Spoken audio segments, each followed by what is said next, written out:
Magkano na nga ba ngayon ang amilyar na babayaran natin dito sa Tansa? So, kanina nagbayad ako.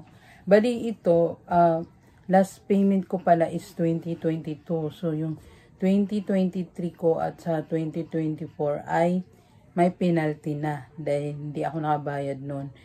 Ngayon ko lang nabayaran 2025. Tapos, binayaran ko na rin yung 2026. Bali, advance payment na yon para sa 2027 na ako sunod magbabayad.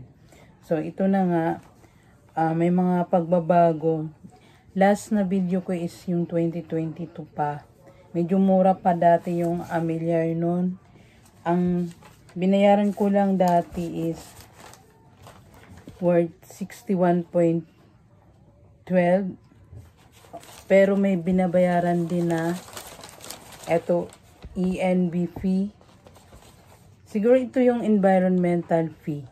Dahil nakita nila na maliit lang yung amount na binayaran ko noong 2022.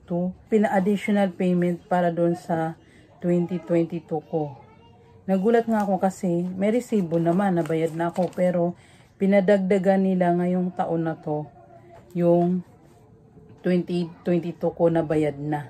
Pinadagdagan nila ng 177.80.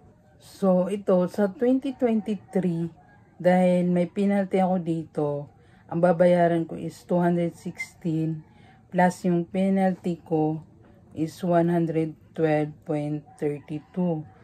So, ang total nito is 328.32. Dito naman sa 2024, may penalty pa rin ako dito.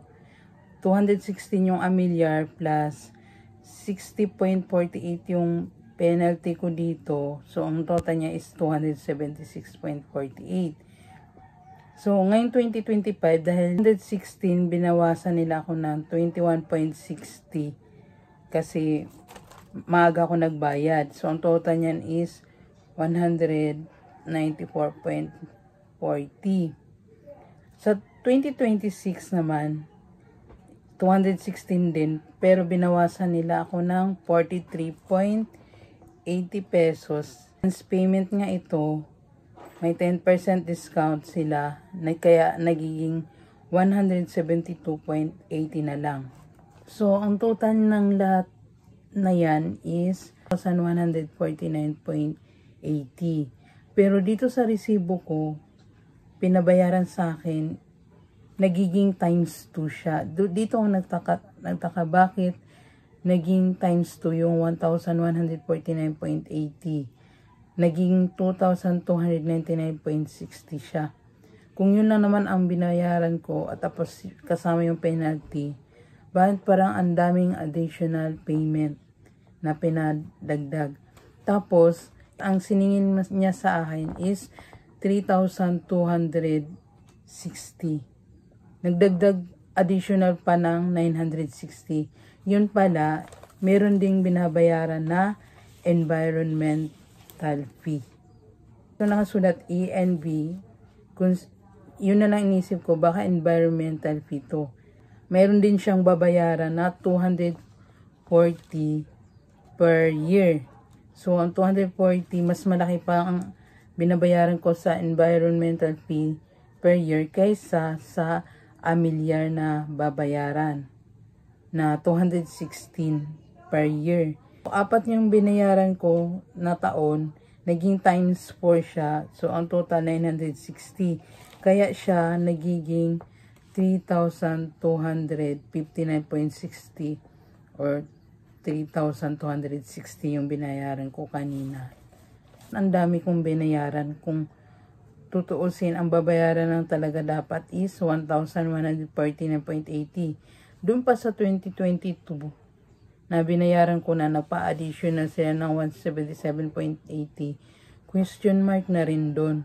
Pumunta ako doon sa babae. Sabi ko, bakit ang nakalagay dito is 2,299.60. Sabi niya, ay may ano pa, may isa pang resibo para doon sa pala may additional 960. So, yan lang guys, for your information, lalo na dito sa nakatira sa Lumina. Ikaw pala ay nakabayad na, halimbawa kagaya sa akin, nakabayad na ako ng 2022. Ang hinahanap na lang na requirements nila is yung resibo nyo noong 2022. Wala na silang ibang hanapin pa na dadalhin mo. Wala ng ID, wala ng tax declaration, wala na yun. Pero kung ikaw ay first timer pa lang na magbabayad kagaya noon, ito yung hanap nila, tax declaration of real property. Tapos, ID, ito yung dinala ko, kung ano yung binigay ni Lumina sa akin nung over sa amin. Ito na yung dinala ko kasi nandito na lahat. Dito ko na rin nilalagay yung resibo para hindi mawala. Para pag nagbayad ka naman sa sunod na 2027 kagaya sa akin, madali na lang hanapin. So, yan lang guys. Hindi nakakatuwa, di ba? Hindi rin ako talaga natuwa sa binayaran ko. Pero, sige lang, kailangan natin magbayad eh. Wala tayong magawa. Gobyerno nila to. Ito yung government nila. So, yan na guys.